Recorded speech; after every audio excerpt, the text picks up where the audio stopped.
Hello, everyone, and thank you for joining us for another episode of Spooky Chicks and Horror Flicks. We are your hosts, Emma. I'm Allie. And we are two best friends who are really fucking spooky, and we like to drink and talk about our favorite horror films. You can also find us on social media at Spooky Chicks and Horror Flicks on TikTok and Instagram. And if you want to support the podcast, you can join us over at Patreon, like some of our newbies that have just joined, including Jordan. I can't remember actually if we announced Jordan previously, but if not, Jordan, Welcome. welcome. And we also have Sam, your brother. Hey, Sam. Your mom. Hey, Mom.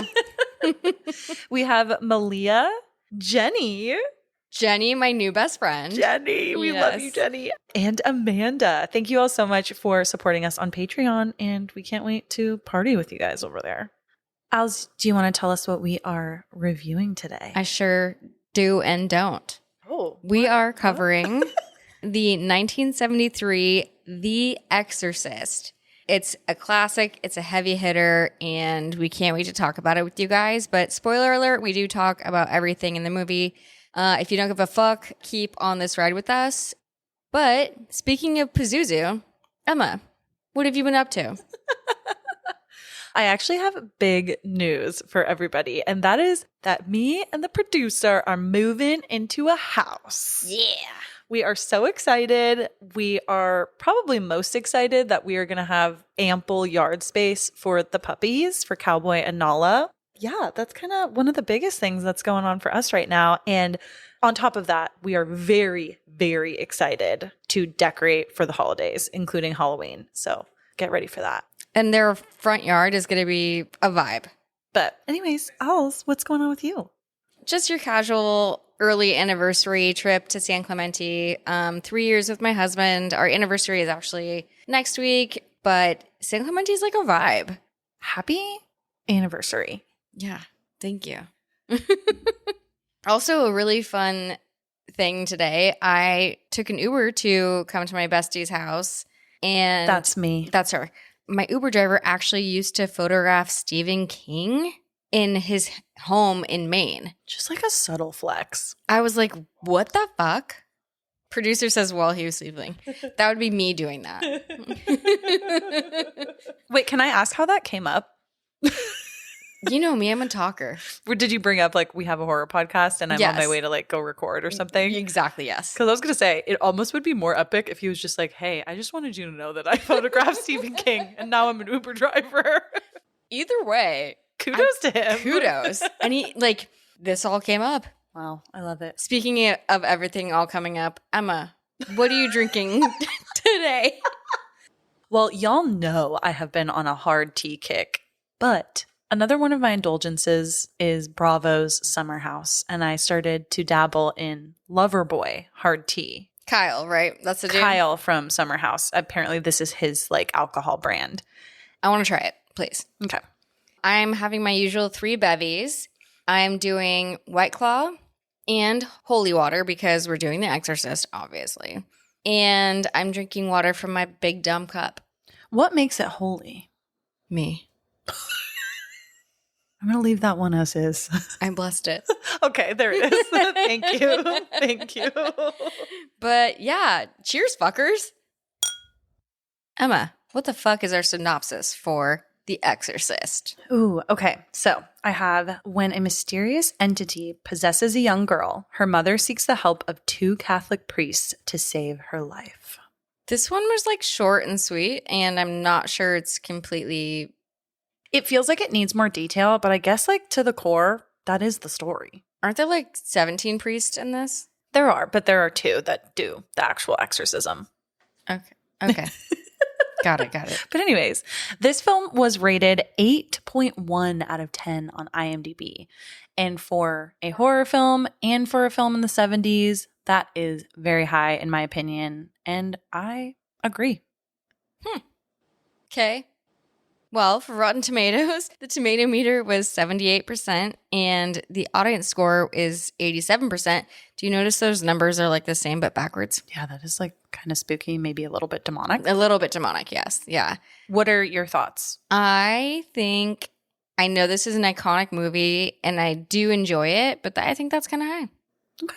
Well, fair enough? We can break that down a little bit more. Yeah. Yeah, that's fair enough. Fair enough.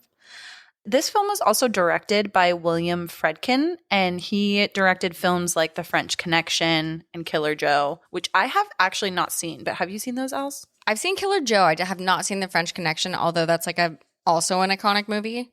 This was written by William Peter Blatty. One thing I want to note about this film, Ali and I have a lot of questions that really go unanswered. Yeah. Because they're never truly clearly addressed in the film. And I do think it has a lot to do with this originally being like a book, an adaptation. Yeah. Or sorry, this is an adaptation of a book. Yeah. So I think they either cut some stuff out or just changed shit around because they were adapting it into a film. But fuck, it was a success. Yeah. So good for them. Amazing. We got some great top billed cast members here. We've got Ellen Burstyn, who plays Chris MacNeil. I'm really bad at pronouncing these names. I usually just say like McNeil. Like you just say it kind of fast. She's got the red hair. Okay. And then we've got Max von Sydow, who plays Father Marin. And then we obviously have Linda Blair, who plays Regan, and she is Queen. A true queen. Coin. True queen. And we have Jason Miller that plays Father Karras. Yeah, Karras. Well, this is his film debut, which is kind of cool. And he received an Oscar nomination for this role. Also, does he not look like David Desmalchin?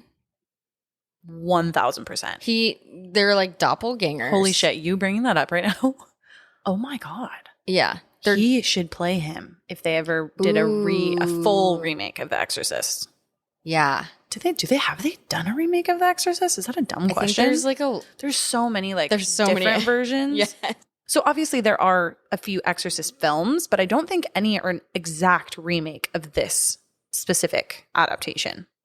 One thing I do want to preface before we get into some of the fun facts is there are so many fun facts, and some of them are alleged. Just keep that in mind. And we are going to bring up sort of like the most like relevant ones, but for sure encourage all of you to go and look up some more facts and lore about this film because it's very, very interesting. And there was a lot happening between the writer, the actors, the director, just like the overall like retelling of this story. So it's a lot of really, really fun and interesting things. But anyways, diving into that, Alice, you want to start us off? Hell yeah, I do. The original teaser trailer for this consisted of literally nothing but images of the white-faced demon, Pazuzu, flashes in and out, and it was banned in many theaters because it was too frightening. Ooh, I love that. A cool thing about that, though, Alice, with the white-faced demon is those images were actually makeup concepts. I think for Regan's makeup or for like just what they wanted like the overall Pazuzu demon to look like, which I think is awesome that they were like, we're not putting anything to waste. Like we're going to use these even if they're scraps. And they actually scared the shit out of everybody. Hey, a budget's a budget. I love it. I love it. Honestly, that was like a super cool thing to learn about. And speaking of Regan or Linda Blair, due to death threats from religious zealots who believed that the film glorified Satan, Warner Brothers had to have bodyguards protecting her for 6 months after the film's release, which is insane. Like, this girl is literally 12 years old. You know what's insane is Warner Brothers, this is their highest grossing film if you calculate inflation for today. That's crazy to me. It probably got met with like equal parts popularity and then also just equal parts hate. Because I feel like people even that hated it were probably still going to see it just so they knew what like the fuss was about. Well, all the re-releases too, probably. Oh, yeah. That's a good point. You know. Yeah. Another cool fact is that director William Friedkin eventually asked technical advisor Father Thomas Birmingham to exorcise the set. He refused, saying that an exorcism might increase anxiety, and Father Birmingham wound up visiting the set and gave a blessing and talked to the cast to reassure them. This sort of ties into something else that I was reading. The Exorcist is considered to be a cursed film due to many accidents, injuries, and deaths that occurred during production. There were several injuries, which we're going to cover a little bit as we dive into the film with Linda Blair and with Ellen Bernstein. There were also several people connected to the film that died during it being made, which kind of gives me like poltergeist vibes. Yep. There was also a fire at the McNeil house. The set burned down and only Regan's room remained unharmed, which really kind of freaks me out and is super cool. There was also like production delays, just audience reactions overall. Like people were so scared. And I think that energy really just like heightened things up a little bit. Dude, fuck that with Regan's room being like I know. Are you stuck on that one? Yeah. I know, it's kind of scary. So yeah, I think a lot of this all sort of bleeds in together, but literally the director was like, I need this place fucking exorcised. I need to exorcise the demon.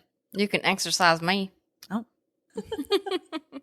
And speaking of audiences too, with the initial theatrical release, this film affected so many people so strongly that at many theaters, paramedics were called to treat people who fainted and other people went into hysterics. Like, can you imagine, dude, what it was like to watch this film when it came out in the 70s? So I asked my mom what her experience was, and she said it was terrifying because there was nothing like this before. This was like a new subset, like this is a territory. Yeah, exactly. And then my brother went and saw it with his friend Jared, and Jared ran out barfing. I'm just picturing someone running and barfing. But he was like so scared that he ran out and like he couldn't do it. I gotta go.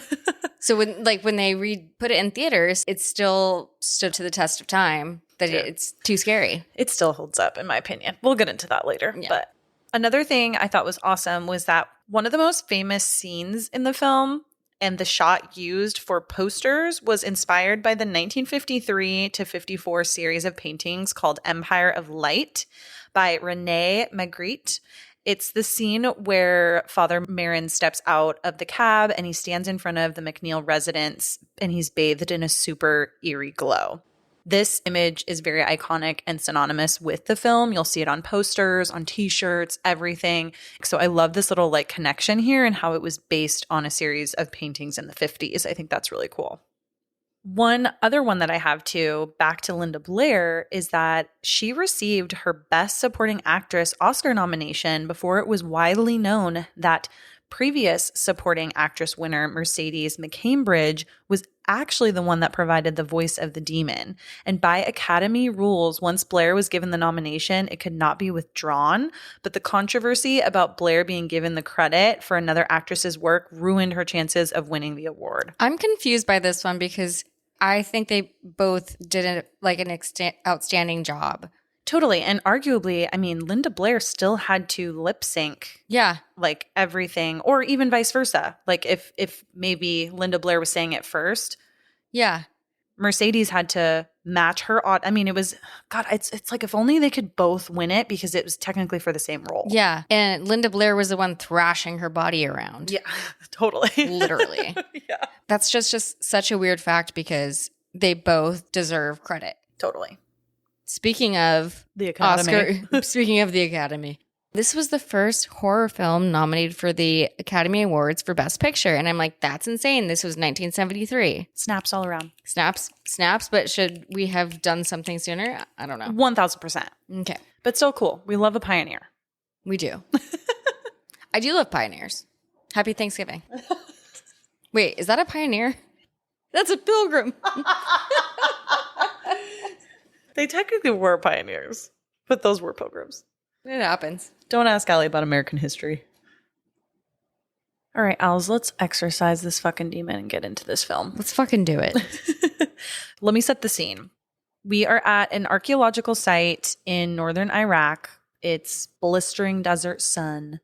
It's very barren. There's a lot of dust obviously going around because people are digging. And there are ancient ruins sort of around, or just archaeological artifacts. Do you want to know something real fun? I used to want to be an archaeologist. Did you want to be that because of Jurassic Park? Because I also did. No, The Mummy. Ah, that makes sense. Sorry. Okay. Moving on. Yeah.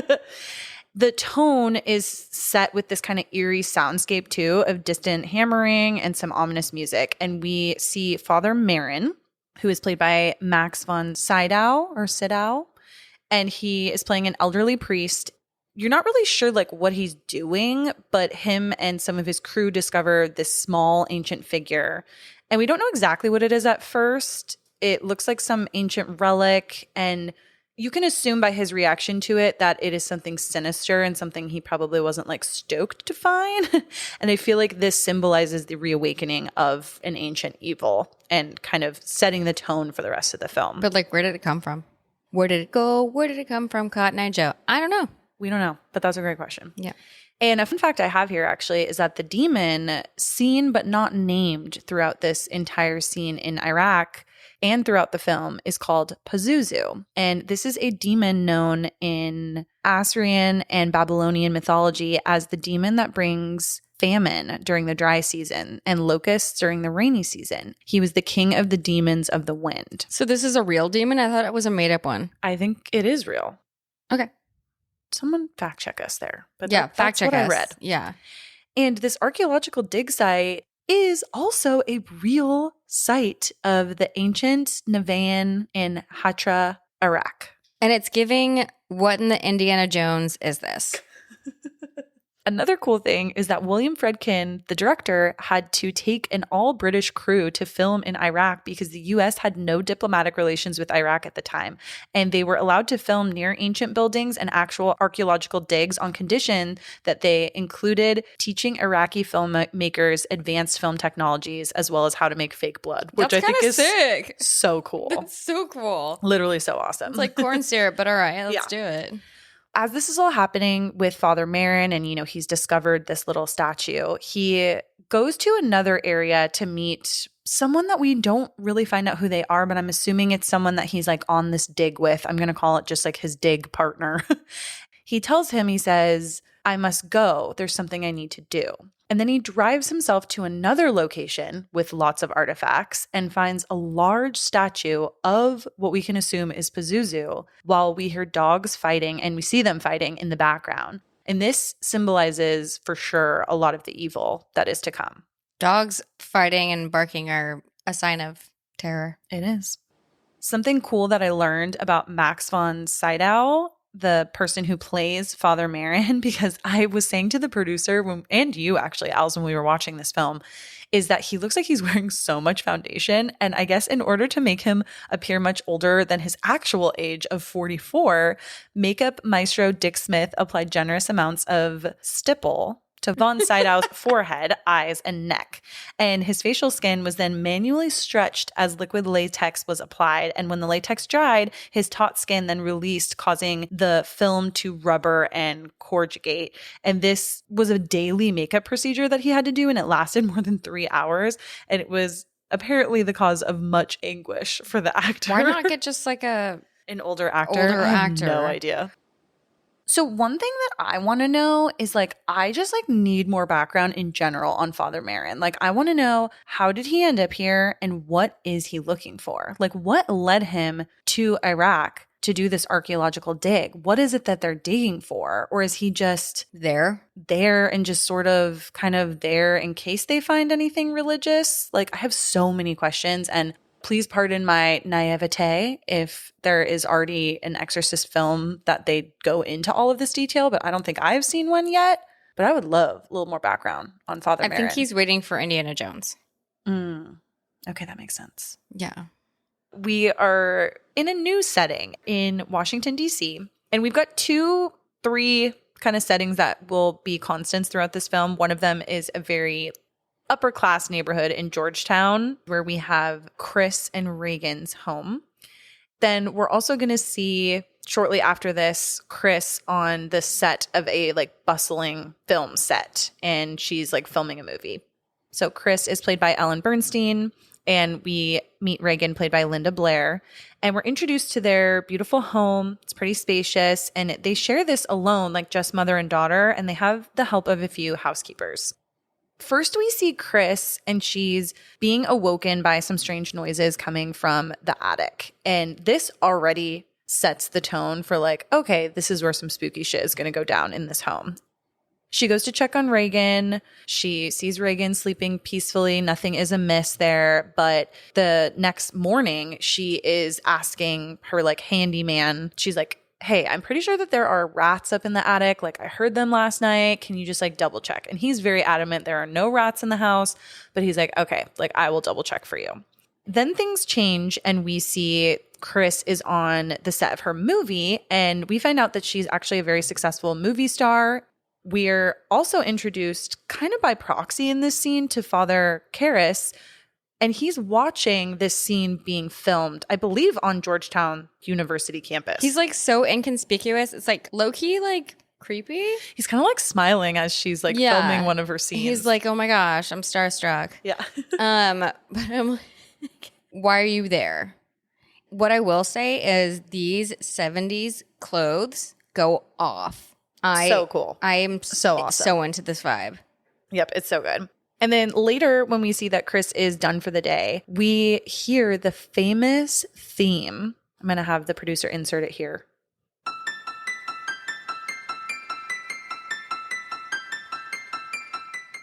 As Chris walks home and she sees Father Karras talking to another priest outside of a church, this red brick church, which is going to come into play later. And she's kind of intrigued. Not necessarily like, oh, I'm attracted to this man, but like, who is that guy? Like, I wonder if she clocked him when she was filming. And now she's like, oh, there he is again. What's up with you?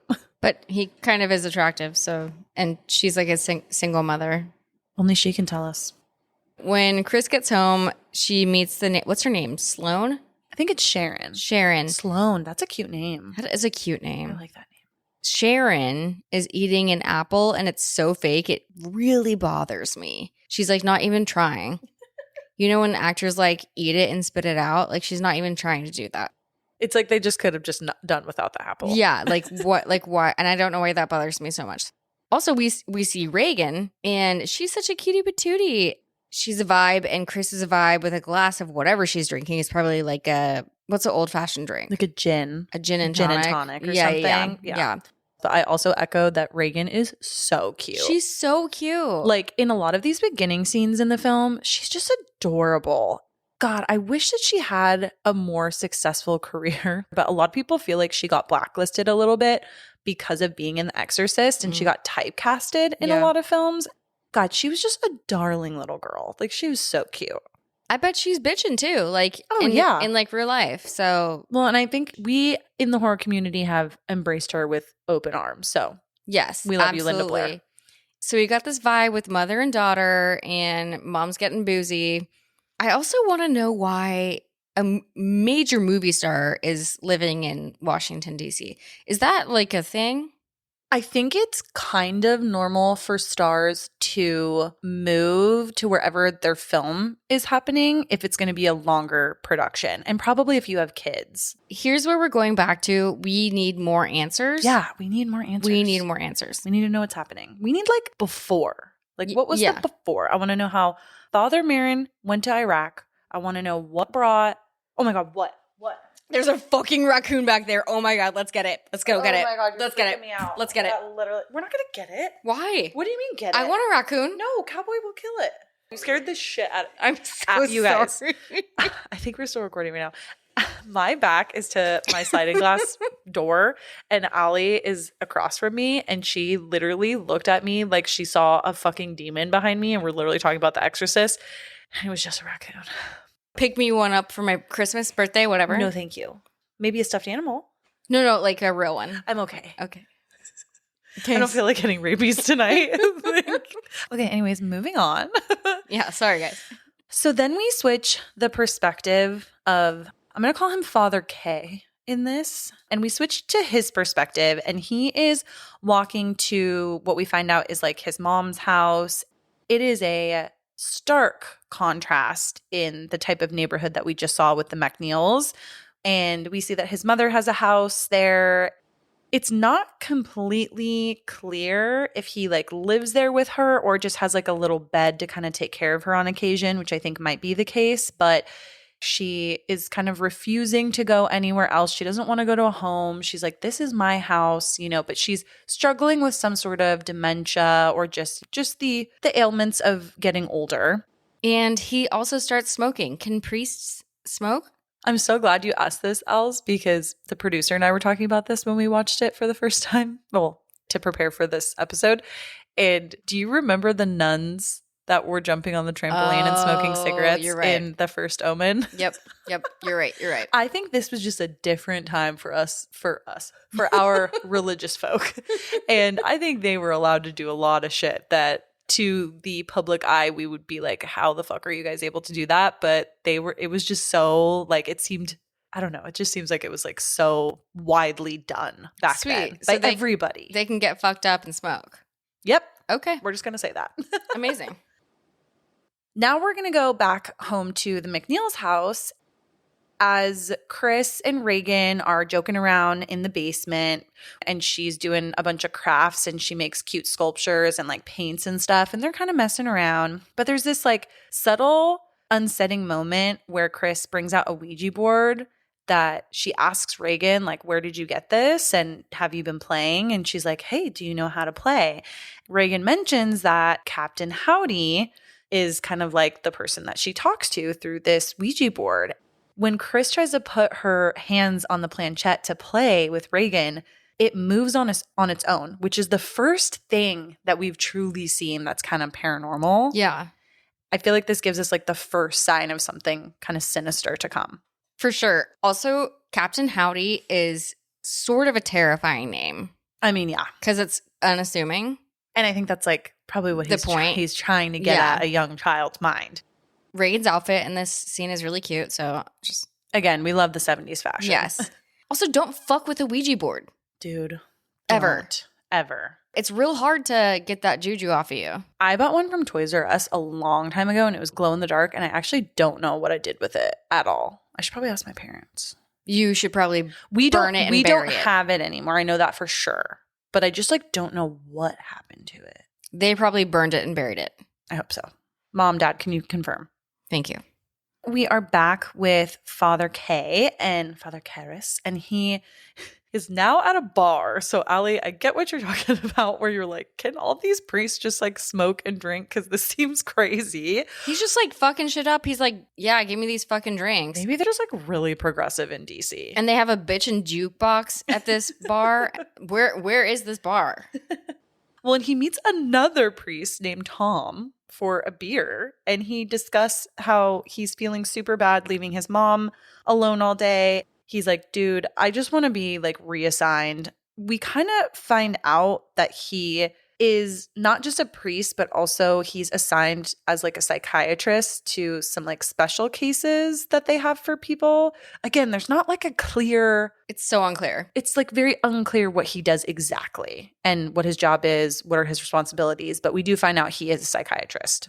But like, how did you go from like psychiatrist to priest and whatever you were before? He actually says later in the film when he's walking with Chris, because she asks this question. She goes, oh, so were you a psychiatrist who just became a priest? And he goes, no, it was the other way around. He was a priest, and then the priesthood sent him through medical school to be a psychiatrist for some reason. Damn, that's cool. Yeah, it's kind of awesome. Get that funding. Yeah. And then back at the McNeil home, and I'm sorry that we're jumping around a lot, but this is sort of what happens in the beginning of this film before Father Karras and Chris, Regan's mom, are in the same like exact storyline. There's a lot of bouncing between like what's happening in both of their lives. And at the McNeil home, we see that Chris is trying desperately to get in contact with Regan's dad because it was her birthday and Chris is very, very upset that Regan's dad is unreachable, and she makes several comments to her like assistant / house manager,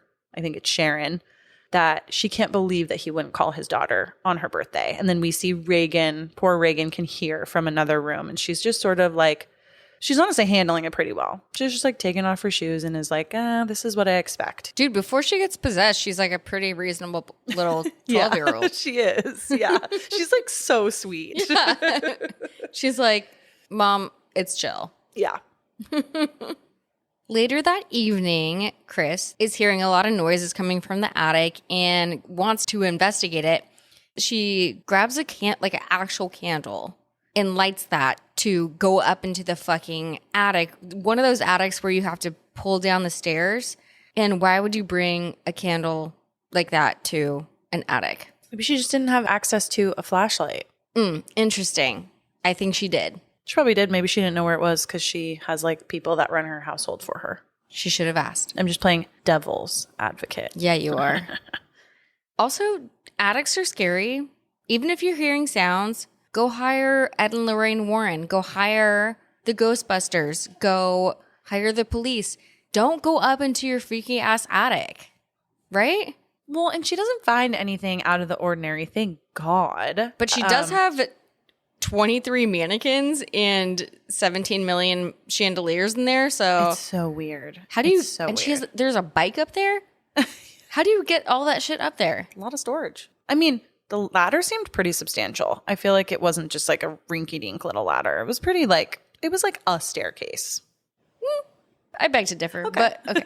That's what friendship is. She doesn't really find anything except for some rat traps. But the funny thing about these rat traps is the cheese is still sitting there. And this is telling us as the audience that there are no rats, obviously, that have either been A, trapped in this rat trap, or B, that have even tried to nibble on this cheese, which is kind of interesting. As she's like waving her candlestick around too, the flame all of a sudden gets huge. And I'm not going to lie, that scared the shit out of me when that happened. It just sort of like engulfed. That kind of scared me too. I was like, whoa. And then Carl, her, like, I'm going to call him her like maintenance guy or like the houseboy. The houseboy. He comes up and he's like, I told you, no rats, which is so funny. Nice to have a houseboy. Where's mine? Where is he? Then in a change of scenery, we see another priest and he is putting flowers in the church. It's really cute at first. Like the flowers are cute and you think that he's just like sprucing things up a little bit. He turns his body at one point and he's alone in there and he sees that the Virgin Mary statue has been vandalized. This freaked me out a little bit. It's been adjusted to have like Madonna boobs. You know, like the cones. Like pointy boobs. Pointy boobs. And then like a scythe dick. Can you explain the scythe dick? Scythe is a scythe and it's placed on where a penis would be on a man. So for those of you that don't know what a scythe is, picture like the walking stick weaponry that the Grim Reaper holds. Yeah. And that shape, but almost in kind of like a cone. And so I think that's what you mean when you say like scythe dick. Yeah. And I don't know what the relevance of this is in this film, but it freaked me out. I think it's going to come into play a little later when we have a lot of like vulgar themes. Sure. I think this demon Pazuzu is trying to just fuck with anything that would get like a rise out of people. Can Pazuzu jump around? Potentially. It doesn't seem to leave Regan. That's true. Well, it actually does at one point. But anyways. Well, okay. That's We have a lot of questions. See, you guys? But on another note, on a lighter note, the flowers that are being brought into the church are lovely. They're very folly. So lovely. Yeah, they look like a autumnal bouquet. Like, I'm so sorry if the scythe dick really like ruined it for the priest, but like nice flowers. Yeah, nice flowers. Yeah. Well, and then we immediately see Father Karras, and he is in another scene, and he's meeting with what we find out to be his uncle. And they're at a mental institution where apparently his mother is now at. And we get no explanation of how she got into the hospital, what kind of condition she's in, except she's in a room with several other women patients. He's trying to like tell his mom that he wants to take her out of there. He wants to get her another place. Like she's going to be okay. And it's just so sad and heartbreaking because she's like, why did you do this to me? And she calls him Demi. His name's Damien, we find out. And she's like, Demi, why did you do this to me? Also, Damien. See? Mm-hmm. And this whole mental institution facility place is giving me American Horror Story Season 2 Asylum. If you ever seen it, have you seen it? Yeah. And when they do like the name game. Yep. And they're all just like out of their fucking gourds and just doing the name game. Ryan Murphy again. I know. Yeah, dude. Crazy. He knows what he's doing. After they are out of the hospital, Father Karras asks his uncle if they can put his mom somewhere nicer. He's like, can't we put her somewhere nicer? And his uncle's like, with whose money? You want me to put her in a private hospital? Like, who's going to pay for that? And it's just really sad because they don't really come to any kind of conclusion. It's just sort of like, this is where she needs to be. Then the immediate next scene is we see Father Karras and he's boxing. And we get this little boxing montage. And I forget if we mentioned this earlier or not, but one thing that we see in his mother's house too are actual framed photos of Father Karras at another time in like boxing gear. Like he might have been like a famous boxer or something. Parts of this entire movie remind me of Rocky, and Rocky actually came out after this because of the boxing element. And at one point, he runs up a bunch of steps, and I'm like, "Wow, way to copy the Exorcist." Yeah, like was Rocky influenced by the Exorcist? Mm-hmm. These are great questions because Father Karras also kind of looks like I know Sylvester Stallone. Yeah, weird. See, he also looks like Al Pacino too. And then something that is going to be mentioned, but we do find out a few days later that Father Karras' mother did pass, but we don't find out how. Again, just another question unanswered. Eventually, we're later at a party. What I will say, this party is a vibe, and everybody is fucked up. Well, and we're back at the McNeil house. Yeah, so Chris we're not at the asylum anymore. Yeah, it's just to be clear, it's not a party at the asylum. Though that might be cool. That might be sick. But everybody's fucked up. Even the priest is fucked up, and it's a vibe. Again, because no rules in this film. I guess Priests not. can party. They can party really hard. It's people from the film that Chris has been in. It's like, for some reason, she's friends with a priest. There are the people that she works with that work for her at the house are also kind of indulging and having fun, whatever. And people are, just like Allie, just like you said, they're getting freaking wasted. Like there's a lot of Literally, priests, and I can't keep track of them. Yeah, it's crazy. They're getting pretty wasted. And Regan, she made an appearance a little earlier in the party, but her mom later took her to bed, rightfully as she should. But then Regan walks downstairs in her nightgown. She stares at the guests who are all gathered around the piano and singing songs. And she just starts urinating on the floor without any reason. And she looks to one of the guests and says, "You're going to die up there." And I think that guest might have been, is he actually supposed to be Buzz Aldrin? No. The producer totally pulled a fast one on me. I'm going to pull a fast one on you. And it reminds me of the last little girl to go up to bed in The Sound of Music when they sing. When the sun has gone to bed and so must I. It's a more fucked up version of that. And I'm like, way to kill a good party mood. Sad. Regan. Very sad. Well, and her mom is like, "What the fuck?" She's like, "Are you okay?" And she tells her guests, "I'm sorry. She's been sick." Chris ends up giving her a bath and putting her to bed and tells her that's just her nerves and she just needs to kind of keep taking her medicine that her doctor apparently prescribed her. But we didn't get access to that information either until now. Plot twist. She's pregnant. She's just urinating everywhere. No, her water broke, bro. I think it's clearly urine, unfortunately. But when her mom tries to tell her, it's just your nerves getting the best of you, just like the doctor says. And then we see later Regan screaming for her mother as her bed is rocking out of control. And we're seeing things really start to jump to the next level in terms of physical things happening to Regan. The priest who was at the party, I think his name was Father Dyer. He goes to Father Karras and his little area at Georgetown or wherever it is that Father Karras actually fucking works. No, bro. They're straight up in a dorm room for priests. Yeah, it does look like a dorm room. It's a straight up dorm room, and it was making me miss college? Question mark. I never lived in a dorm, so I cannot share that sentiment with you. Well, and Father Dyer goes to check on Father Karras. It's just sad because Father Karras' mom just passed and he's kind of drinking his sorrows away. Father Dyer is also drunk and they kind of make a joke about that.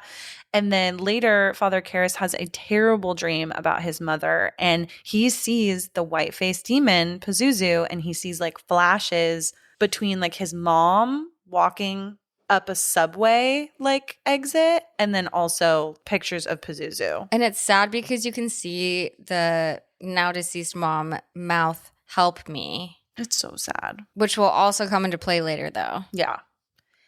In another change of kind of settings, we see doctors are now subjecting Regan to numerous painful tests. And there's a lot going on in these scenes and a couple of them are a little intense to watch, especially if you're squeamish around like blood or needles or things like that. But we do see like one test that she gets is a cerebral angiogram is what they call it. And this is a particularly graphic scene involving a large needle inserted into her neck. I think it's into like one of her main arteries. I want to know more about this procedure. Like, what the fuck is this? Because they straight up just put a large ass needle, like a fake looking one, into her neck.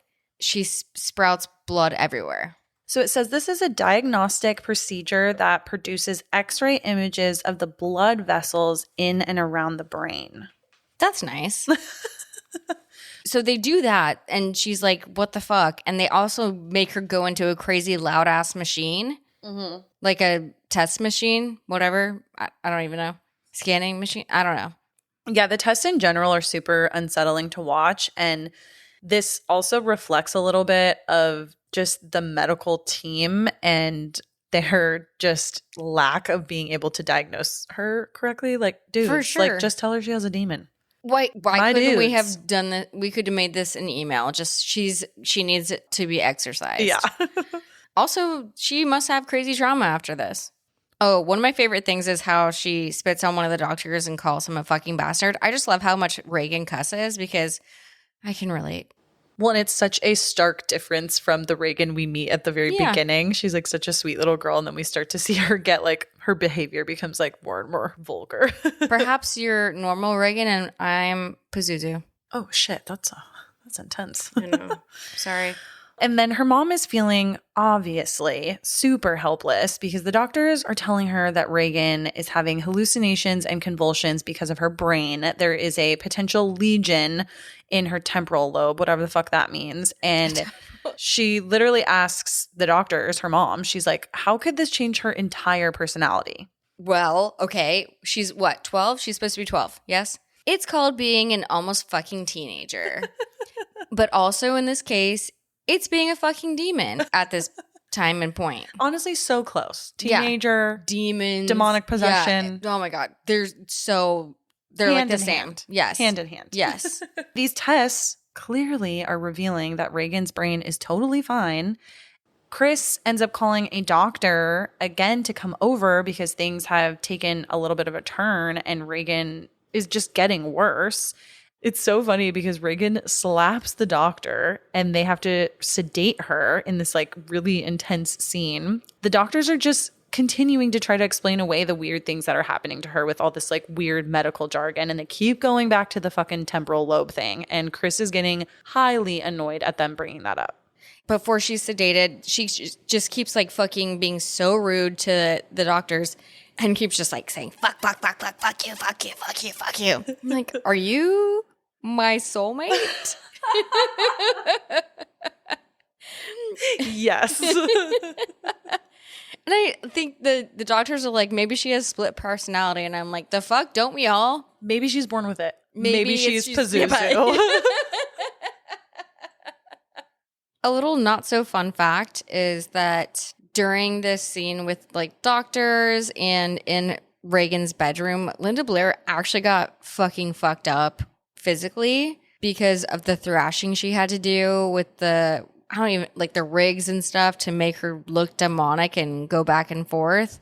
I think she like broke her back. Is that right? I think so. She did something to like her spine. Yeah. And got some kind of injury, which is so scary. Like spinal injuries are, it's like my worst fear.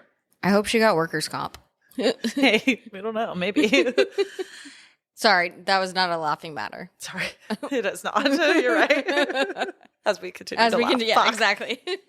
Then there's just more tests happening to her. They just bring her in. They're doing more shit. It's all just so dumb and pointless. And all of these tests are just showing that Regan is not having any brain issues. And I want to know what kind of insurance that Chris has to cover Regan because these must be expensive as fuck. What's the copay?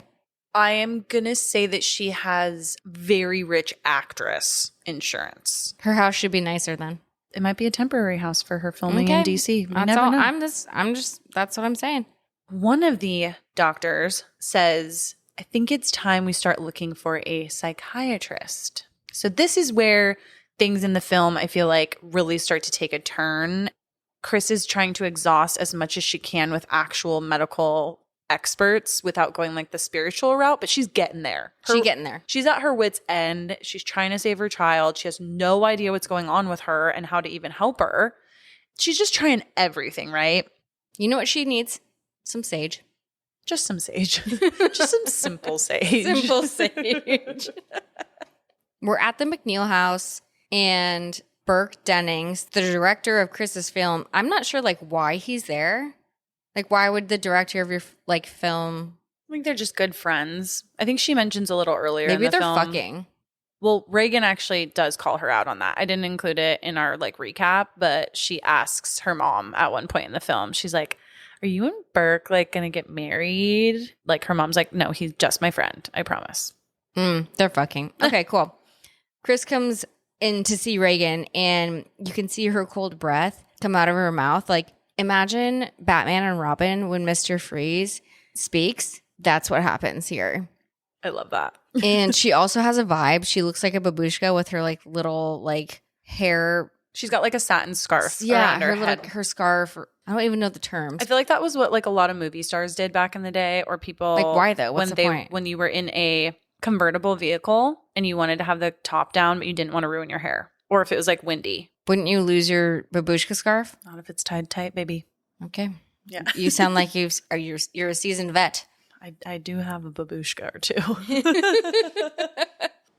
Later, she is informed by someone that comes to the house that Burke has died and that his body was found at the base of the steep, narrow steps right outside of the McNeil house. His neck is broken.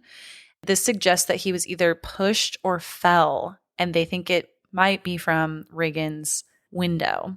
These steps, I tell you. Lethal steps. This is where the spider walk scene was supposed to happen. And if you are a fan of The Exorcist or have seen the spider walk scene, it is iconic. It's very famous. But in the Max version of the film, which is the original from 1973, the director, he actually cut the scene because he thought that it was too much of an effect because the wires were kind of visible. But however, in 2000, he added the scene back into the film, but not in the version available on Max. And the wires were removed digitally. So there might be some versions that you guys are watching where you're seeing that spider walk. Unfortunately, the one that we were watching most recently did not have it. But it's such an iconic scene. It's so iconic. I literally went back after the film because I was like, wait, where was the spider walk scene? And so I watched it myself just like for funsies with the clips that are available on YouTube. So I'm not sure if that's healthy, but I love you. I just loved it. It was so cool. Amazing. Well, and then we don't really know what happened with Burke's death. We just know that he passed, and it's not immediately anybody's fault. They're thinking like he just fell or was super drunk or something. And so the scene— Like, how does that make any sense though? It doesn't. Okay. Yeah. Regan gets a visit from a psych and he hypnotizes her. He asks her a lot of questions, including if Captain Howdy is inside of her. And she does say yes, which is very scary. And I feel like that tells you everything you need to know. 100%. And again, Captain Howdy, terrifying name. Yeah. Because it's cute, makes it more scary. Yeah. It's too enticing for a child. Regan then starts growling and attacks the psych when he starts asking too many questions about Captain Howdy. Am I wrong, or does she like grab his junk? I'm pretty sure she does, and there's this epic scene actually of him falling to the ground, and it's like in the perspective, like the camera is on him, and it's like this slow-mo kind of scene as he falls to the ground. But yeah, I'm pretty sure she did grab his junk. She's a vulgar demon, man, or Pazuzu is. Then later, as Father Karras is running around a track, getting his steps in. We love steps. We love steps. A homicide detective comes to talk to him, weirdly, about Burke Dennings' death and questions him about witchcraft. And it's such a random, kind of like, where did this guy come from? I mean, obviously, he's a detective, so he's trying to figure out what happened to Burke, and he's a homicide detective, so there's probably a part of him that thinks it wasn't an accident. But why is he immediately going to Father Karras? Like, I'm kind of curious about that connection. That did not enter my mind, but thank you. Now I'll think about that before I go to sleep tonight. Perfect. The detective tells Father K about how Burke died and that his head was completely turned around facing backwards, basically like the priest in Casper. Which I do believe was probably an ode to the Exorcist in that film. God, but Emma, can I ask you a question? I know what you're going to say, and the answer is yes, but go ahead and ask. Can I keep you? Yes. Oh my God, wow. Oh my God, I got the chills. I felt like you were Devin Sawa and I was Christina Ricci. Oh my gosh, we are. So good. So the detective also brings up to Father Karras that there was a desecration of the church, and he thinks that the two incidences might be related. And he kind of asks him, this actually might explain why he's talking to Father Karras, but I think he's asking him, like, is there anyone that you would know that's like upset within the religious like space? Is there anybody you can think of? That's kind of like the end of that conversation before we go back to Chris. We see that she is desperate for answers still, has still gotten nowhere with Regan, her diagnosis. And she says, she mentions something like after consulting 88 doctors. I'm like, what the fuck? Again, what the fuck kind of health insurance do you have? I know you're an actress, but damn, for real, those copays be adding up. Yeah. Those CT scans, those MRIs, whatever the fuck she's getting, those like syringe draws that are making blood come out of her. I will say, the doctors did say we may believe she might be inhabited by alien intelligence or spirits. And I'm like, good for you 70s doctors for being kind of woke, open to that shit. They're thinking outside the box. You know what I mean? Yeah.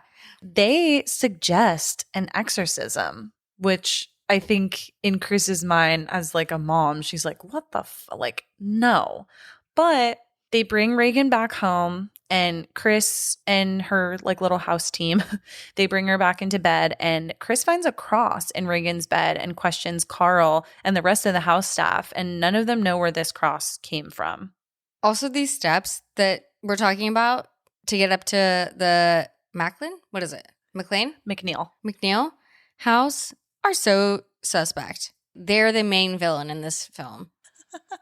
And speaking of the steps, we also see the detective now checking out the steps, and he's looking all around where this fall happened with Burke Dennings, and he discovers a small little statue that kind of looks like a dog.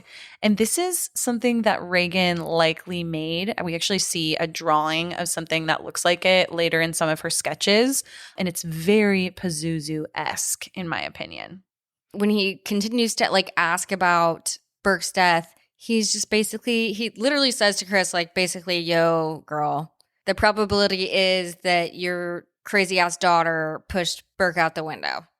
He was just straight up. Yeah, he basically says that in like so many words. He's like, well, probably not probable, but like I have to think about this as a possibility. He also follows up that with that accusation with, but can I have an autograph? And then he says it's for my daughter, and then he's like, actually, it's just for me. So creepy. So creepy.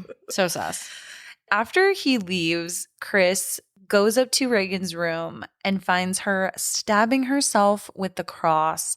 She is just saying some crazy shit. She's stabbing herself in the crotch with the cross. It's a very bloody scene. Then grabs her mom's face when her mom tries to stop her and shoves her mom's face in her crotch. Then we get one of two famous scenes of her head spinning around, so to speak, or not moving in a way that it should be moving.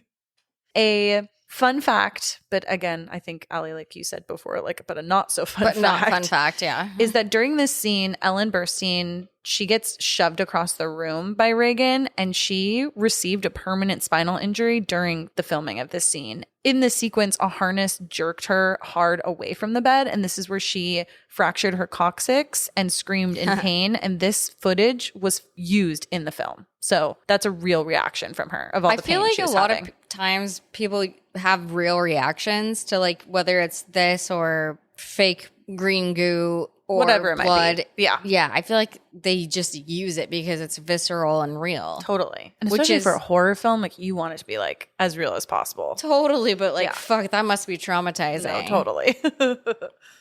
All the furniture movement in this scene reminds me of Poltergeist. A lot of parallels here. Yeah, so many parallels. This whole altercation finally leads Chris to seeking out Father Karras for help.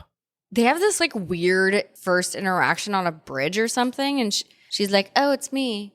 Do you have a cigarette? And he does. I think he says it's him because she gets scared by him. And he's like, no, it's me, Father Karras. He's like, I'm just not in my like priest garb gear. Yeah. He has like one shirt. And it's the Georgetown University shirt, like in several different colors that he wears. I respect that, honestly. You don't have to have a lot of choices. I wear basically the same outfit, just on rotation. Same. Don't we all? I would hope so. If you're not, you should. Okay. If you're not, you reduce, should. Reuse, recycle. Anyways, so yes, they're on a bridge and having this weird interaction. And Chris is like, do you have a cigarette, Father? And of course he does. Because he can party like a rock star. Like I guess. Priest star. Yeah, a priest. There we go. He's a motherfucking priest star. Oh. They're so casual here, just talking about she might be possessed, whatever. Who the fuck is watching Regan and making sure she's not killing church faculty or house staff? That's a good question. Someone should be. As this is all happening too, Chris is describing Regan's condition and she's like, there's a lot of strange behavior going on. And Father Karras is for sure still skeptical. And I think this is also when he tells her that even though he is a priest, he practices psychiatry and he's a psychiatrist. And I think he goes into a little bit of like, this might just be a mental issue. Yeah, he said, yo, mental health is a thing. Be aware of this mental health craze. We just turn to that. But I'm also like, why don't we just call Ed Warren? Tell that to Ed Warren. Let's tell that to Ed Warren.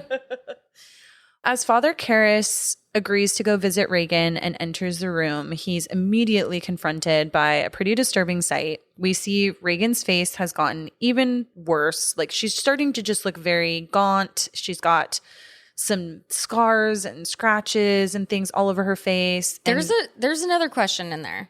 Where did these scratches and scars and cuts come from? Probably herself, self-mutilation. She's tied to a bed. Now. Okay. I think that happened and then she got tied to a bed probably. Okay. And her voice is also sounding pretty guttural and like malevolent. She's kind of throwing her voice around a little bit and it's very weird. And she starts hurling insults at Father Karras and speaking in languages that she couldn't possibly know, including Latin. She makes some personal attacks on Father Karras as well, referencing his dead mother. This is really showing the demon's like intimate knowledge of his weaknesses and trying to play on all of those. And at one point he asks, because he's trying to test the demon a little bit, he asks if the demon knows his mother's maiden name. And as this happens, we see her projectile vomit, green vomit all over him. And a fun fact I have about this was that the vomit that Regan hurls at Father Karras is actually a thick pea soup. And specifically, it's Anderson's brand pea soup, in case you ever want to go and grab some. That makes me bummed because like I love Anderson's pea soup. Wait, you're lying. No, I love it. Wait, shut the fuck up. There's also a Shut the fuck up. Really? Yes. You really do love it? I've never even heard of it. There's one in like 4 hours away from us. Like it's a restaurant? Mm-hmm. Oh, I thought it was like a canned soup or something. They do canned soup. Oh, they do. Interesting. Well, and the crew, apparently they tried Campbell's, but they didn't like the effect of Campbell's. Maybe it didn't taste as good. Yeah. Oh, gross. Yikes. Well, the soup reminded me of Nickelodeon Teen Choice. What? Slime. Mm-hmm. Whatever, getting slimed. Yeah. That's what it looks like. Totally. But so Regan's tied to the bed and the demon inside of her, whatever that be, Pazuzu, is like, would you like to leave a message with Regan? I'll make sure she gets it. Just being a silly little demon. She's being a silly little demon. It's so funny. After this encounter, Father K goes down to talk with Chris out of the bedroom. And he's still not completely on board with exorcising Regan, but he says that she just might need 6 months of observation. And I'm like, dude, like, how are you not on board? She just threw up all over you. Meanwhile, Chris is doing Father K's laundry and getting the green barf off of him. I feel some sexual tension here. Like, you said that while we were watching this, and I was like, I don't know if I see it. But you know what? Well, to each their own. Listeners can gather whatever they want. Chris fights back a little bit here, which maybe is where you're feeling some of this tension. Oh. She tells him, she's like, that thing upstairs is not my daughter. Like, please help me. And it's just so sad because it's like, someone just help this poor woman. Father Karras leaves the McNeil residence and he questions Chris, though, as he's leaving about how Regan might have known certain facts about him.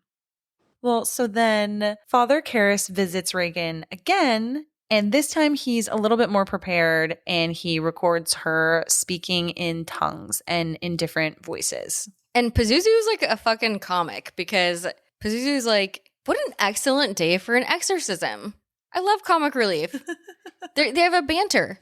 I think we mentioned before too, but Regan's voice has been changing quite a bit. And a fact that I have here is that actress Mercedes McCambridge, who provided the voice of the demon, insisted on swallowing raw eggs and chain smoking to alter her vocalizations to make them more intense. So this actress who had problems with alcohol abuse in the past, she wanted to drink whiskey as she knew that alcohol would also distort her voice even more. This created this crazed state of mind also for the character. As she was giving up sobriety, she insisted that her priest be present to counsel her during the recording process. And at the director's direction, McCambridge was also bound to a chair with pieces of torn sheet on her neck, arms, wrists, legs, and feet to get a more realistic sound of the demon struggling against its restraints. Mercedes also later recalled that the experience was one of a horrific rage, while director Friedkin admitted that her performance, as well as the extremes in which she went through, just really terrified him even as a director, like that she would go this far. Fuck that. That sounds awful. I hope she got paid a shit ton of money. Well, and that might be why she deserves half of that Oscar. That is or true. That Oscar nomination. You can split it in half, you know? One of the things that Father Karras does to Regan is that he douses some quote unquote holy water on her, only to find out later that it was tap water. Okay. Negging. Cute. We're negging each other. Love a good cat and mouse game. You know what? She's just playing with him. Pazuzu wants attention. Yeah, that's true. That's true. That must be it, obviously. Do we think it's a him or a her or they? We don't know. Probably a they. Yeah, that's true. Because they can just be whatever they fucking want. That is true. Yeah. After Father Karras gets this intense recording of what's been going on, he plays it for another priest. And he finds that in the recording, Regan is speaking in a tongue, but it is actually English backwards. She calls out to Marin. How does one know? Oh, yeah. Okay, for sure that. No. She's just speaking English backwards. How do you just know that? No idea. Also, I was like, Pig Latin? But no, that's different. Yeah. I mean, great question. All great questions. Well, and then Father Karras gets called back to the McNeil house where Sharon has actually called him. And she shows Father Karras the latest with Regan. He walks into her room just being completely ice cold. And Sharon lifts up her shirt a little bit and we see the words "help me" in scars on her stomach. And it's kind of daggery because his mom mouthing those words in the dream he had while she was coming out of a subway. That's sad. It's really sad. Well, and I have a couple fun facts here. So this refrigerated bedroom set was cooled with 4 air conditioners and temperatures would sometimes plunge below 30 degrees. And it was so cold that perspiration would freeze on some of the cast and crew. And on one occasion, the air was saturated with moisture, resulting in a thin layer of snow falling on the set before the crew arrived for filming. I would die. So magical. Okay. All right. I'm a cold girl, so. I love it. I'm like, oh God, that's so awesome. Wow, okay. I'm also a cold girl, as in I love it. You run warm, I run cold. Yeah.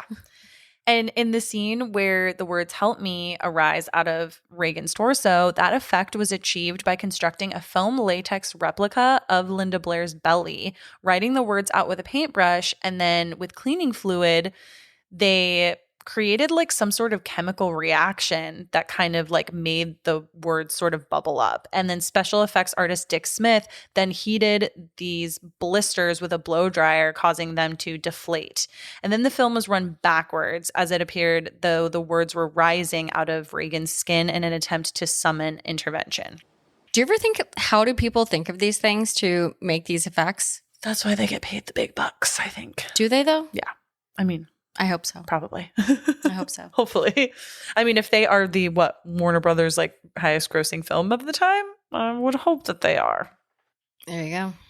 Then Father Karras is like, okay, I've got a lot of shit. I think I can make a case to the church that an exorcism needs to happen. And he talks to two of the higher priests, and they're all talking about bringing in Marin, who was at the very beginning of the film, to do this exorcism with Father Karras's help. They don't really think that Father Karras is able to do this like completely alone. And apparently Marin has experience with a previous exorcism in Africa that took place over a few months, which is kind of wild. I still don't really understand all the relationships between the priests, because it's like bringing in a new coworker to do your job. Like, ouch. It's probably just like certain people that are good at certain things. And so they're just trying to bring in the best person possible. Fair enough. But when we see Father Marin just like strolling through a forest, what a fall vibe. I just wanted to be there. It reminded me of when we went to Marblehead. So beautiful. Want to touch the fall vibe. Ah, woo. I love it. So the church authorizes this exorcism and brings Father Marin, a veteran exorcist, in. This is where we see that iconic shot of him standing under a streetlight, shrouded in mist, and this establishes the gravity of the situation. Dude, I wonder if he's like Lorraine Warren, where it like takes something out of him every single time to like do this shit. Oh, I'm sure. I think being a priest, and especially a priest that performs exorcisms, that shit Sticks with you. sticks with you. He probably has nightmares about it. He probably questions his faith a lot. You gotta sage yourself. You gotta sage yourself, people. We're coming back to that. Our Christmas gifts this year is sage. To all of you. Father Karras and Marin meet, and as soon as Father Marin enters the McNeil household, Regan calls to him, and it's so spooky, like in her like demon voice. Well, and her room at this point is kind of a vibe. Wait, why is her room a vibe? She's got her green barf party all over her like little House on the Hades dress. She's got her pouty mouth where she's like, fuck you, fuck this, like this. And you can also see the redundancy of green throughout every experience of Regan with her eyes. Also her mom's phone, which I kind of want. It's like a pea green soup color. I didn't even notice that. Yeah. The lampshade and her bedspread have a green tint. Oh, yeah. That's gotta be intentional. I mean, I would hope so. Wow. The creative director should get a raise. Damn, I didn't even think about that. That's awesome. It's just kind of telling us all to go get fucking Anderson's Pea Soup. Dude, is this subliminal marketing? Yeah. I mean, I'm kind of intrigued now, to I be hope they got a completely honest. sponsorship. Yeah. The two fathers, the priests, they get their preparations ready, and Father Marin tells Father Karras not to converse with the demon at all because the demon is a liar and is psychological and basically will fuck with him. And it's funny to me that he says this because literally Father Karras was doing nothing but conversing with the devil like previously. Low-key flirting? Literally, like asking him questions, very inquisitive, like really having lengthy discussions. And so now the exorcist ritual is beginning, and Father Marin and Karras are reciting their prayers. And they're doing this all while Regan, still fully under control of the demon, taunts them. She's spitting, she's screaming in different voices. I mean, she's going buck wild in here. The demon starts to manipulate the physical space, and we see Regan's bed start to levitate, and Father Karras is getting super freaked out. You can just tell that he's like, what the fuck is going on? And we see objects flying around the room. The temperature is dropping even more than it already did. Again, just like Poltergeist and Batman and Robin. Yes. Oh, God, yes. Totally. Two great films. So good. And Regan vomits yet again this green, well, now we know, Anderson Pea Soup. I think I'm going to be scarred by that. Yeah.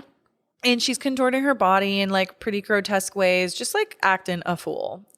This is where we see her head turn completely around again. But this time it's going in a circle. And we also see this weird like I think it's like a double exposure almost, where we see like her face, but then Pazuzu's face also like within Regan's, that like white face demon that we were talking about. This is so It interesting. happened so fast. Okay, maybe I just like wasn't paying attention. You could have been like looking down too, or so, like literally you can miss it so easily. Huh. Yeah, you got to go. I'll have to play that for you on YouTube because it's maybe pretty not cool. tonight. Oh, okay. Yeah.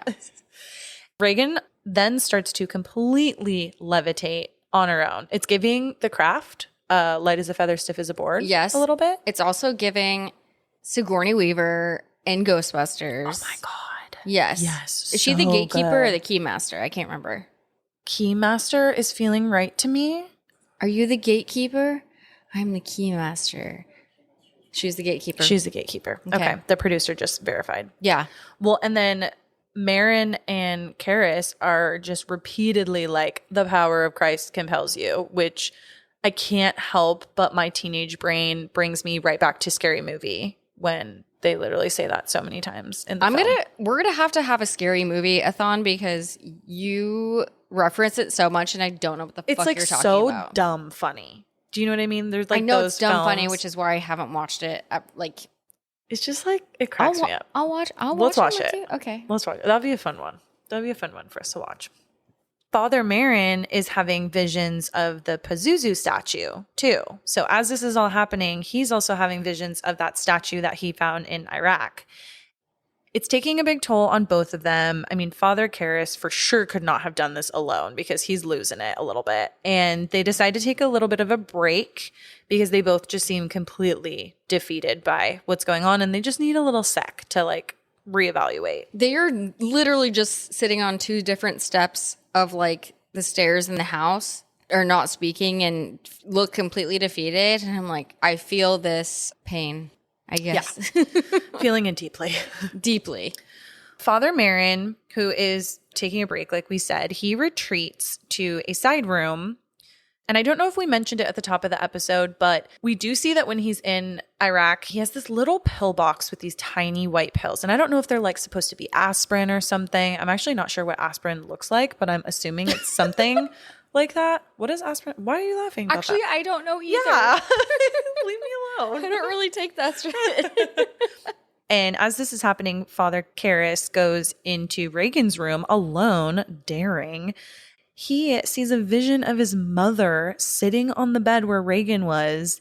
Regan starts speaking in his mother's voice. She's like really trying to play on his weaknesses. This is so many mommy issues, and it kind of is like daggery and extremely fucked up because it's sad. It's really sad because he obviously misses his mom, and we see that throughout the film. And fucking Pazuzu has to bring that shit up.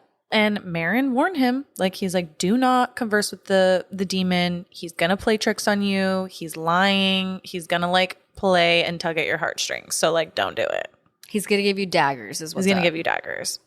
So another thing that Father Karras does, as he's still alone in the room with Regan, is he pulls out like a stethoscope and he starts to listen to her heart. And I'm assuming that he's not hearing anything, or he's hearing a very low pulse because he gets very concerned. And Father Marin comes back in and Karras tells him that her heart is having issues. And so Karras clearly is starting to crack a bit, and Marin asks him to get out of the room because he's letting the demon affect him. Why does it look like nighttime upstairs but daytime downstairs? Just for effect? I don't think that I caught on to that as you did. It just seemed to me like all the lights are off upstairs. The lights are on downstairs because that's where Regan's mom is. Maybe it was dramatic effect. Probably dramatic effect. It probably was. It was probably like trying to be dark and demonic and spooky. What's the word I can't say? Juxtaposition. That one, yes. Yeah. But good point. Thank you. After Father Marin is in there alone and he's, trying to proceed with the ritual, Karras comes back in, and it's so sad. He finds Father Marin on the bed, and Regan is like in the corner. She's taken off her straps, and Father Marin is slumped over. He's dead from a heart attack. His death is super sudden, and this just underscores like the overwhelming power of the demon. And Regan is just like in this little corner. She's just a little cutie patootie. She'd be sitting there in that corner of that bed. She's chilling and kind of smirking, and she is kind of looking like, oh, I'm innocent. Yeah. They didn't do anything. Yeah. I wonder if that's like so purposeful, like the demon, again, trying to like play games. Of course. That's got to be it. And she's just kind of smiling and her hands are kind of folded across her little house on the Hades dress. And I'm kind of loving it.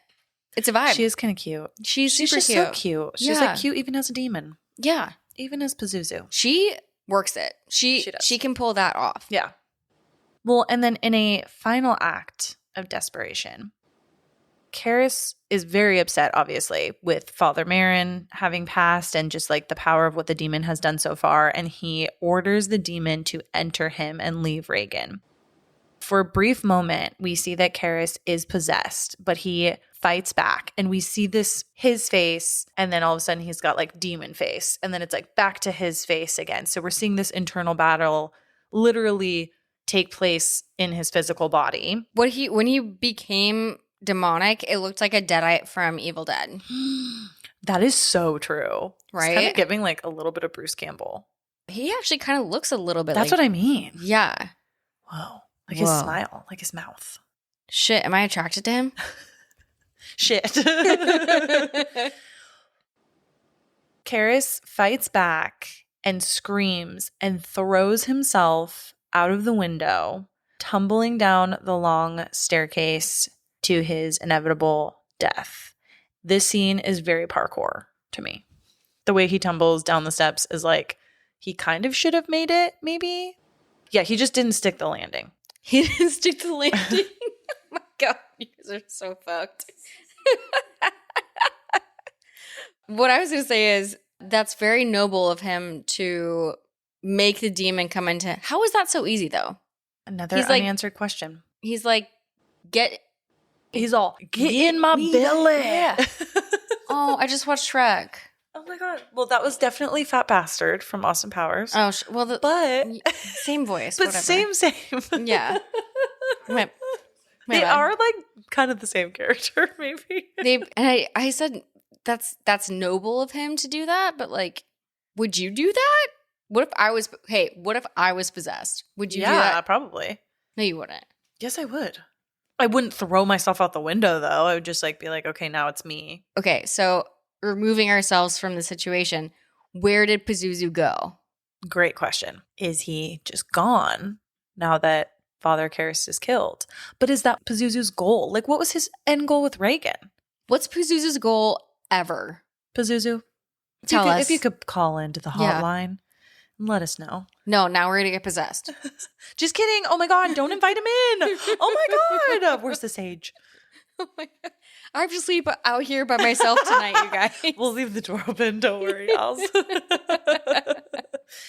Regan is inevitably released from the demon, and her mother embrace in tears. And I also want to know how many priests were harmed in the making of this film. I mean, if we're talking harm, are we talking long term, like cigarette smoke and drinking, or are we talking? We're talking just the whole gang. possession? The whole gang. Oh, okay. Well, I think lots. 17 million? Probably. Okay, great. Fantastic. We see Father Karras's body at the bottom of the steps, and there are people starting to surround him, and it's becoming sort of like a scene. And one of the other priests, Priest Dyer, comes to talk to him, and he puts his fingers in Father Karras's hand, and we actually see Father Karras's fingers sort of like flexing a little bit, which at first it's sort of creepy. Like it looks like, oh, it might be Pazuzu. No, that's what I thought too. A little bit.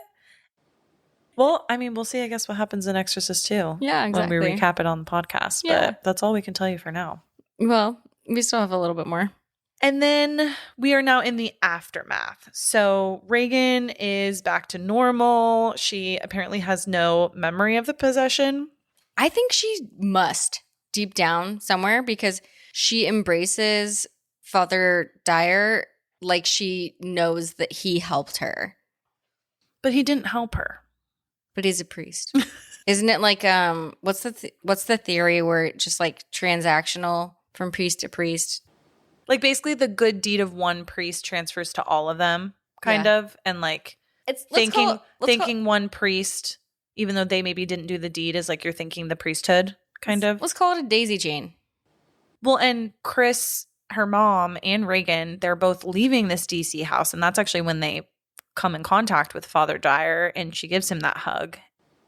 Chris and Father Dyer have a quiet conversation, kind of mourning Karis's sacrifice, but without really saying anything. The final image that we have at the very end of this film is we're lingering on the steep steps where Karis and Dennings died. And this really serves as a powerful visual symbol of the spiritual and physical struggles throughout the film. And it really hangs in your mind because I think, as you said, the stairs were 100% the main villain of this film. The main villain, dude. You can tell from the beginning. Yeah. Who wants to climb those stairs? Groceries? Imagine you went to Trader Joe's and you have 5 bags. I just wouldn't. Delivery. Delivery. That's making somebody else suffer. It's not delivery, though. It's DiGiorno. That's making somebody else suffer, which means you're the demon. Yeah. I'm Pazuzu. Oh my God, Emma. That was actually really scary. I'm freaking out. Am I possessed? I'm freaking myself out. What was that? See, you guys, this is what's freaking me out. I'm freaking myself out. I'm freaking myself out. Stop. Oh my God. Ellie's crying. I hated that. Sorry. Stop. No, please. Okay, now I'm just going to picture is Anna Faris. I know. What did she say? Harmony. Emma. Oh my God. Yours is gremlin-like. Well, I am a gremlin, so that's what it is. I love it. That's low-key the film. The end. No. Now I can't stop. I'm sorry. Stop. Anyways, Alice, what were your final thoughts for this film? Shit. Again, I mentioned this a bunch, but it reminds me a lot of Poltergeist for a bunch of different reasons.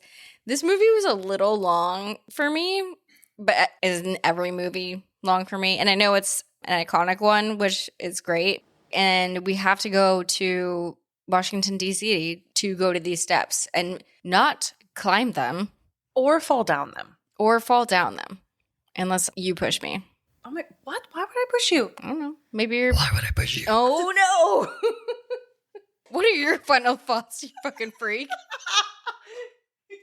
Okay, so this film was one of the first horror films I ever watched as a young kid, and I was very, very scared after watching it. This film will always have a nostalgic feel to it for me, and it really scared the shit out of me when I was young. Where did you watch it first?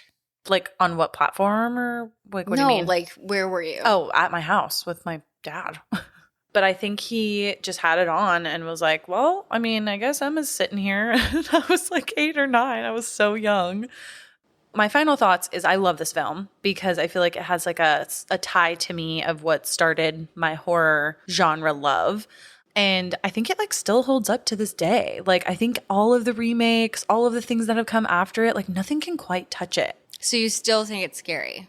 I wouldn't say that it scares me as much as it did when I was a kid, but that image of Pazuzu with the white face demon, that freaks me the fuck out even to this day. I can see the flash right now. I'm closing my eyes. It's it haunts me. I'm either very empty inside or I just did not notice that at all. Well, I can show you real quick. No. It's cool. Okay. It's cool. What was your favorite scene? My favorite scene, I think it was when the head turns around. I liked it. Also, any scene where Regan has a potty mouth, I'm just girl, same. She's just having a day. What was yours? I think my favorite scene was the party because I tried to put myself in Chris McNeil's shoes of watching your daughter come down and piss themselves as you're trying to have this really nice time and a really fun party and you're probably really fucking wasted. That would have freaked me the fuck out. Or would you have laughed? Maybe both. I just think the scene was well done because it's what the fuck? You know what I mean? I don't know. Another favorite scene of mine that wasn't in this version that we've seen is the spider walk. I love the spider walk. Oh, yes. I love it. I will always love it. And I wish I could do it. I also just like when Chris is just vibey with her clothes. She's great. And her little cigarettes and her little scarves. She's literally fucking iconic. She's a girl about town. Girl about town. A girl out on the town? Girl about town. What's that? You're all about the town. You're just walking up and down with your fashion on the streets. That. Perfect. Going in the subways. Love it. Maybe don't go in the subway. Maybe don't. There might be rats. Ooh. And milk. And Pazuzus. Yeah. Well, that was our episode for you guys, our lovely, lovely friends. As a reminder, you can follow us on socials at Spooky Chicks and Horror Flicks on TikTok and Instagram. If you want to support the podcast, honestly, just tell a friend if you really love it. Feel free to leave us a 5-star review wherever it is that you listen. And Allie, do you want to take us out? Take us out. To the ball game? To the ball game. No! Don't fuck with Ouija boards because they might get you possessed. Seriously, it's like, don't. Maybe just watch Nickelodeon's Teen Choice Awards to get your fill of that green sludge / jello / slime, whatever it is.